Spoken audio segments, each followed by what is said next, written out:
দেখুন, বাবা মা বেঁচে আছেন, আপনি আপনার স্ত্রীকে হজে নিয়ে গেছেন, কাজটা কি ভালো করলেন না খারাপ করলেন? সবাই বলতেছেন খারাপ করলেন। মাশাআল্লাহ, বাংলাদেশে মানুষ অবশ্য ঘরে ঘরে মুফতি আর ঘরে ঘরে ডাক্তার। অসুখ হইলেও বুদ্ধি দেওয়ার লোকের অভাব নাই, আর মাসালা তো বলার লোকের কোনো অভাবই নাই। মাশাআল্লাহ। ভাইরা আমার, হজের ব্যাপারটা হলো নিজের টাকা থাকলে নিজের হজ করানো ফরজ। নিজের টাকায় কাউকে হজ করানো কখনো ফরজ হবে, সেটা বাবা মাকেও না, স্ত্রীকেও না। এখন যদি নফল হজ করানোর ব্যাপার আসে, প্রসঙ্গ আসে, অবশ্যই আপনাকে আল্লাহ টাকা দিয়েছেন একজনকে নফল হজ করানোর, তো আপনি কাকে প্রায়োরিটি দিবেন? তার উত্তর হলো অবশ্যই আপনি স্ত্রীর উপরে বাবা মাকে প্রায়োরিটি দিবেন। তাহলে উত্তরটা একটু ক্লিয়ার করে বলতে হবে। আপনার নিজের উপরে যদি হজ ফরজ হয় তাহলে আগে নিজের হজ করতে হবে। আমাদের দেশে বউয়েরই হজ করানো তো বোধ পরের কথা, অনেক ছেলে বাপ মারে হজ করানোর আগে নিজে হজ করলে গ্রামের মানুষ সমালোচনা করে, কত খারাপ ছেলে, বাপ মারে হজ না করে নিজে হজ করছে। এই সমালোচনা কি যৌক্তিক না অযৌক্তিক? কেন অযৌক্তিক? কারণ হজ যার টাকা থাকে তার উপরে ফরজ হয়। ছেলের টাকা হয়েছে ছেলের উপরে ফরজ, বাপ মার টাকা নেয় তাদের উপরে ফরজ না।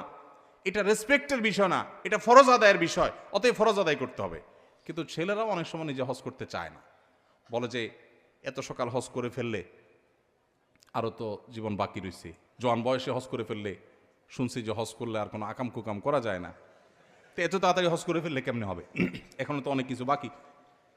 আমি বলি, এখানে ওলামা একরাম আছেন, আমার ভুল হলে বলবেন, আমি কোরআন হাদিসে কোথাও কোনো ফেকার কিতাবে, মাসালার কিতাবে এটা পাই নাই যে হজ করলে আর কোনো আকাম করা যাবে না। এ কথা কোনো কিতাবে লেখা নেই। কে বলছে হজ করলে আকাম করা যাবে না?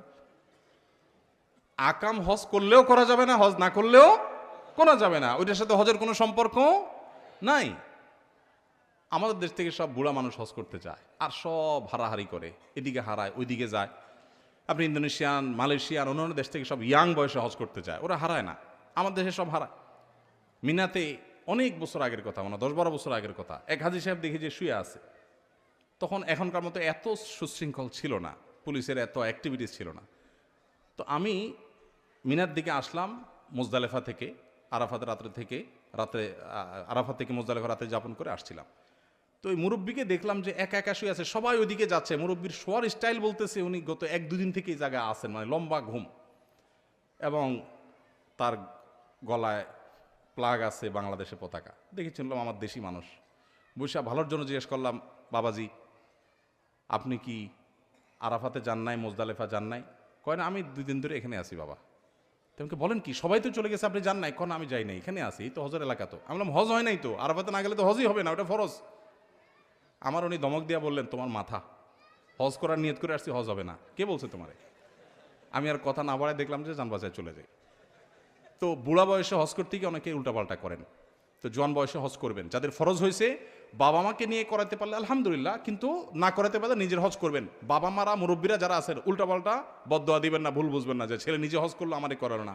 তার উপরে ফরজ হয়েছে সে করবে, তার যদি আল্লাহ টাকা বেশি দেয়